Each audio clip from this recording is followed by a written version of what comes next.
আজকের দিনটি আমাদের জন্য খুবই বেদনাদায়ক দিন। আমরা জুলাই বিপ্লব পরবর্তী বাংলাদেশের মুক্তিকামী ছাত্র জনতার আকাঙ্ক্ষা ছিল জুলাই বিপ্লবে শহীদরা যে জন্য জীবন দিয়েছিল একটি ইনসাফ ভিত্তিক বাংলাদেশ বিনির্মাণ করা, সন্ত্রাস মুক্ত, চাঁদাবাজ মুক্ত, টেন্ডারবাজ মুক্ত একটি সমাজ বিনির্মাণ করা। সেই বাংলাদেশ বিনির্মাণের পথে একটি দল সন্ত্রাস, চাঁদাবাজ, টেন্ডারবাজ এবং গুম খুনের সেই সংস্কৃতি ফিরে নিয়ে আসতে চায়। আমরা দেখতে পেয়েছি নির্বাচনের শিডিউল ঘোষণার পরে আধিপত্যবাদী শক্তি আমাদের ভাই শহীদ উসমান হাদিকে হত্যা করেছিল। সেই হত্যার পরে অথর্ব নির্বাচন কমিশন বলেছিল সেটা একটি বিচ্ছিন্ন ঘটনা। আজ পর্যন্ত শহীদ উসমান হাদির হত্যার সাথে যেই সন্ত্রাসীরা জড়িত ছিল তাদেরকে তারা বিচারের আওতায় নিয়ে আসতে পারেনি। তারই ধারাবাহিকতায় আমরা দেখতে পেয়েছি গতকাল শেরপুরে বাংলাদেশ জামাত ইসলামীর উপজেলা সেক্রেটারি রেজাউল করিমকে বিএনপির সন্ত্রাসীরা কুপিয়ে হত্যা করেছে। একই সাথে রেজাউল ভাইয়ের সাথে 100 জন নাগরিককে তারা গুরুতরভাবে আহত করেছে। এখন পর্যন্ত নির্বাচন কমিশন, আইন শৃঙ্খলা বাহিনী এবং এই অথর্ব ইন্টারিম সরকার এই বিএনপির সন্ত্রাসীদেরকে বিচারের আওতায় নিয়ে আসতে পারেনি। আমরা আশা করেছিলাম যে বিএনপি গত 16 বছরে মজলুম ছিল, যে বিএনপি গত 16 বছরে আমাদের সাথে ফ্যাসিবাদ বিরোধী আন্দোলন করেছে, এই জুলাই বিপ্লব পরবর্তী সেই বিএনপি একই সাথে নতুন বাংলাদেশ বিনির্মাণ করার জন্য কাজ করবে। কিন্তু আমরা দেখতে পেয়েছি গত 1.5 বছর জুড়ে এই বিএনপি নিজেদের মধ্যে চাঁদাবাজি, টেন্ডারবাজি, নিজেদের মধ্যে সন্ত্রাস এবং খুনের রাজত্ব কায়েম করেছে। আমরা দেখতে পেয়েছি বিএনপি গত 1.5 বছরে নিজেদের মধ্যে অন্তকুন্দলে 200-এর অধিক মানুষকে তারা হত্যা করেছে। যে বিএনপি নিজেদেরকে হত্যা করে, নিজেদের মধ্যে অন্তকুন্দলে 200 মানুষকে মেরে ফেলে, সেই বিএনপির হাতে কিভাবে একটি রাষ্ট্র নিরাপদ হতে পারে? আমরা আশা করেছিলাম বিএনপির নেতা তারেক রহমান দেশে আসার পরে এই বিএনপির সংশোধন হবে, এবং তিনি আসার পরে বলেছেন তার অনেক পরিকল্পনা আছে। কিন্তু আমরা দেখতে পেয়েছি এই তার পরিকল্পনার মাধ্যমে সারা দেশে নারীদের উপর হামলা হয়। গত 1 সপ্তাহে সারা দেশে আমার মা বোনদের উপরে 50-এর অধিক জায়গায় এই বিএনপির সন্ত্রাসীরা হামলা করেছে। বিএনপির সন্ত্রাসীদেরকে বলতে চাই, তোরা সাবধান হয়ে যা। বেগম জিয়া এবং শহীদ জিয়ার যে বিএনপি ছিল সেই বিএনপি এখন নেই। বিএনপিকে এখন আপনার বড় দল বললেন না, তারা একদম ছোট দল হয়ে গেছে। বিএনপি এখন কাপুরুষের দল হয়ে গেছে। এই বিএনপি আমার মা বোনদের উপর হামলা করে, আমার মা বোনদেরকে বিবস্ত্র করার হুমকি দেয়। এই বিএনপি কে আমরা বলবো তোরা এই ধরনের সন্ত্রাসী কর্মকাণ্ড বন্ধ কর। আমরা তারেক জিয়াকে বলবো এই বিএনপি কে, বিএনপির সন্ত্রাসী যারা আছে, বিএনপির যারা চাঁদাবাজ, টেন্ডারবাজ এবং এই খুনের সাথে যারা জড়িত আছে তাদেরকে আপনারা বিচারের আওতায় নিয়ে আসেন। তাহলে এই বিচারের আওতায় যদি না নিয়ে আসেন, তাদেরকে যদি আপনারা প্রশ্রয় দেন, 12 ফেব্রুয়ারি পর্যন্ত যেতে হবে না, তার আগে আপনাদের পরাজয় হয়ে যাবে। আমি বলতে চাই এই জুলাই বিপ্লবে নিষিদ্ধ ছাত্রলীগ, খুনি হাসিনা ঢাকা বিশ্ববিদ্যালয়ে 15 জুলাই আমার বোনদের উপর হামলা করেছিল। এই হামলার পরবর্তীতে সারা বাংলাদেশের মুক্তিকামী ছাত্র জনতা রাজপথে নেমে খুনি হাসিনা দিল্লিতে পালাইছে। আমরা বলতে চাই এই খুনের রাজত্ব, এই আমার বোনের উপর, মায়ের উপর হামলার কর্মকাণ্ড যদি আপনারা জারি রাখেন, আমার এই দেশের নাগরিকদেরকে যদি আপনারা হত্যা করেন, তাহলে আপনারা এই লন্ডনে পালানোর সময় পাবেন না।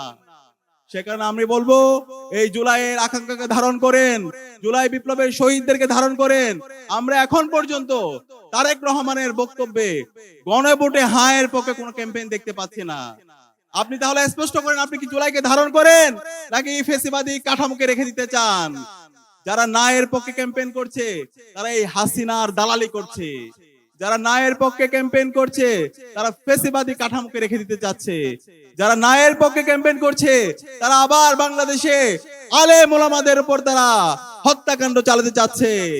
যারা ন্যায়ের পক্ষে ক্যাম্পেইন করছে তারা ক্যাম্পাসে আবরার ফাহাদ বিশ্বজিৎদেরকে আবার তারা হত্যা করতে চাচ্ছে। সুতরাং ন্যায়ের পক্ষে যারা ক্যাম্পেইন করছে তাদের বিরুদ্ধে আমাদের আন্দোলন সংগ্রাম জারি রাখতে হবে, তাদের বিরুদ্ধে আমাদের কথা জারি রাখতে হবে। আমরা তারেক রহমানকে আহ্বান করব, আপনার অবস্থান পরিষ্কার করেন। আপনার এই বক্তব্যের মধ্যে আপনি অনেক নাটক করছেন, সেই নাটকের মধ্যে আপনার অবস্থান পরিষ্কার করেন।